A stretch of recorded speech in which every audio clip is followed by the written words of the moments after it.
there's obviously I'm an IU guy, so then that comes up, and it's a great story. I mean, it's not just because I'm from IU. It is one of the top college football stories. I mean, when is a program like this come out of nowhere essentially and become a juggernaut?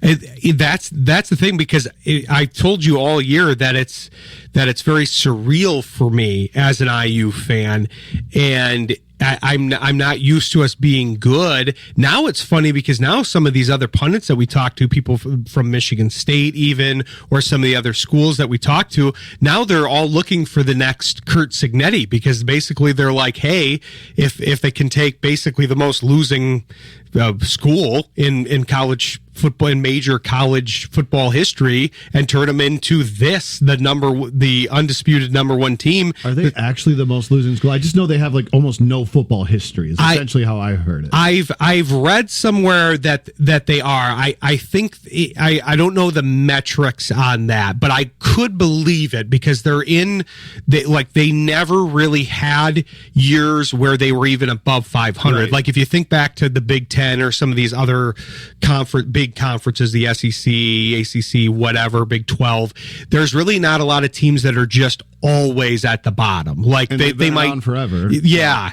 They might have a couple peak years where they kind of get up there, and then their coach moves on and they go back down. Indiana never really had that. I was there for one of the best years in basically recent memory, but beyond the Cignetti stuff, and that was when Antoine Randall was there in 2001, and they still had a losing season, and he was an alternate for the Heisman that year. He was playing so well, but the team was just not good enough. Right. He was putting up 40, 50 points a game. He was unbelievable as a quarterback, and that was basically their peak year, and they still went like 5-7 or something that year.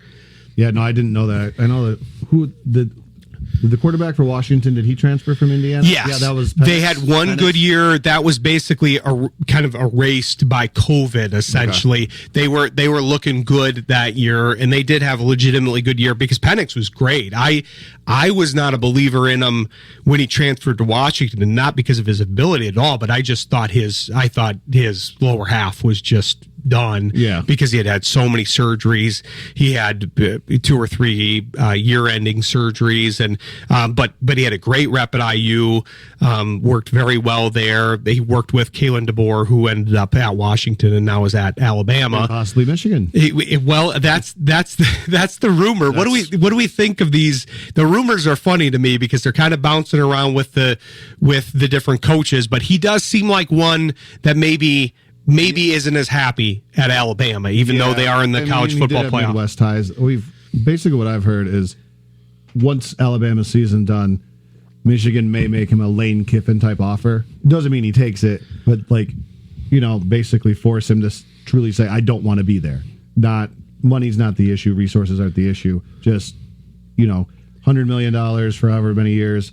See if he takes it. That's the one guy here that they want to actually give that offer to. I mean, it's not like he's really done a lot, but there's not a lot of options out there. No, and I used to think that there were some end to this stuff, but now with Brian Kelly moving from Notre Dame to LSU, Kiffin moving from Mississippi to LSU, I don't really see it. You can't really discount anything at this point. Like, this guy wouldn't necessarily move from this job to this job. I don't think you can say that anymore. We have no security when it comes to that. Yeah, I mean, with the players not having to be loyal anymore, I mean, the coaches never really were. Now it's all just an even playing field. But yeah, money talks, and who knows where that's going. I mean, it's astronomical, and it seems no end in sight to what can be spent, where it can be spent, and how it can be spent. Exactly. And that was one big thing I was getting when Cignetti was obviously getting very hot, and the Penn State job came open, and they were worried about him doing that like Kiffin did basically, and jump from one team to the other within the Big Ten. And I told him, and this wasn't because I was an IU guy, I said, I just don't see it with this guy at all, because he had worked so hard to get, and why he didn't get hired before this, I won't really know, because now he built up a James Madison program that's now in the college football playoff, which is another great storyline, with another great coach that he mentored, and now he's going to UCLA and he'll be in the Big Ten too.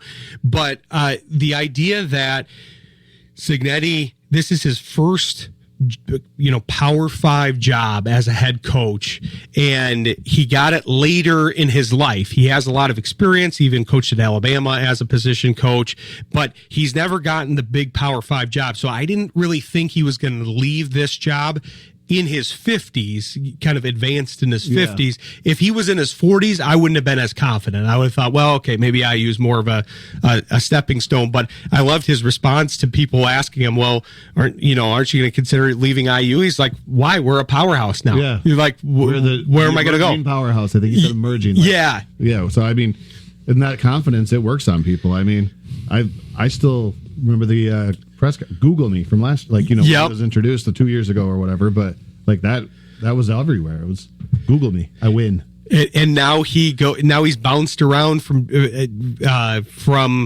that to where he is now, and that has still followed him now in almost every interview. They talk about that, and he does a good job of, he's right at that line, because he is confident, but he's not overconfident. When you listen to his interviews, he's got a lot of substance to him. He's authentic. He kind of has a very firm understanding of who he is, which is kind of more in like the Dan Campbell category, where he's authentic. He's a little bit more confident than Campbell, I would say. Locally, he kind of reminds me of a major program, the Ferris coach. Is it Tony Annese? Tony Annese, yeah. I mean, he just wins everywhere he goes, but Tony Annese is kind of in the same, he's in his mid-60s now, so I don't know that he would go somewhere else, because he's established, he's got a great job, and, I mean, family's there, so...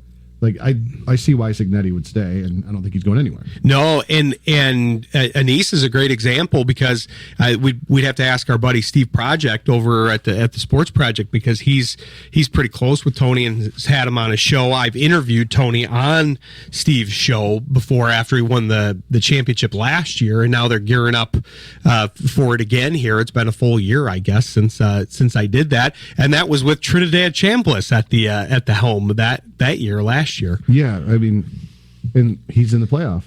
So, right? Isn't Trinidad with Ole Miss? He's with Ole Miss, yeah. Yeah, but, you brought up all these names. You talked about the guy leaving for UCLA from James Madison. It made me think of something. You realize at least 3 of the teams in the college football playoff, they're losing their head coach to another job. Like, Lane Kiffin's already left, but I think Summerall and... is the head coach of James Madison? They're in the playoff, right? Yeah, they're 12. One's going to Florida, one's going to UCLA. They're already in the playoff. To go get a harder job to get to is it the challenge? Is it not sustainable at these schools? I don't get it. It's a good point, especially nowadays, because yes, there are resources that you can find with some of these schools. That's what Michigan State's trying to do here locally now with Fitzgerald, and they're building up that trust. And obviously Michigan, that'll be part of the pitch that, hey, we've got, we're a dynasty program. We've got all these resources, but with the math changing, in the fact, I think you hit on the big point.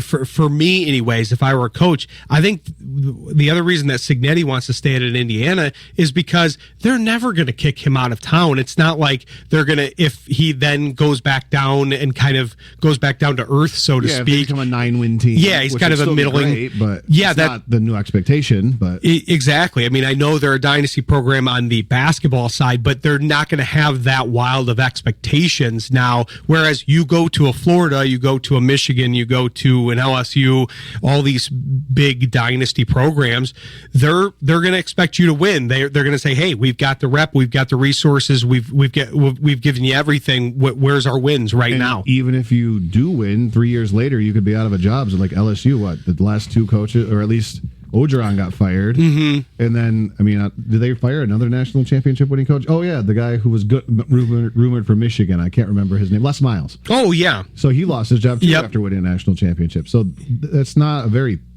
It's kind of a thankless job. I mean, I get the challenge, but you're going to be let go if you don't win.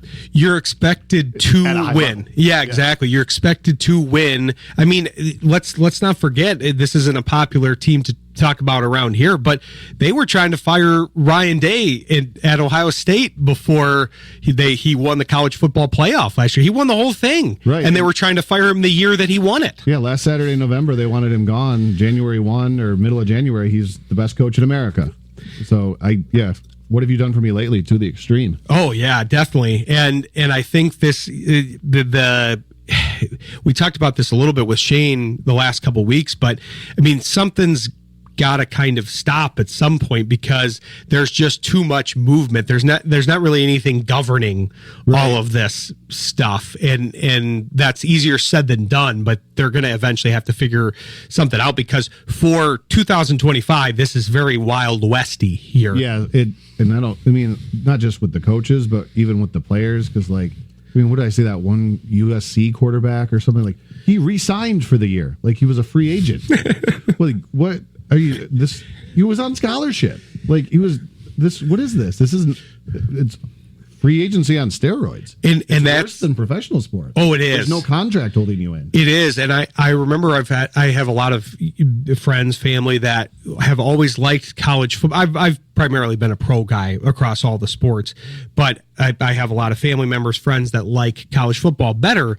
And I kind of understood that until now, because it's like, well, I like that they're playing for the pride of their school, and I like that, they're young guys, and I guess they're still young, but they're also getting older because the average age, because now they're staying in school, so the average age is going up. It seems like they're way more liberal with the medical red shirts, adding a fifth waiver year because this happened and this happened.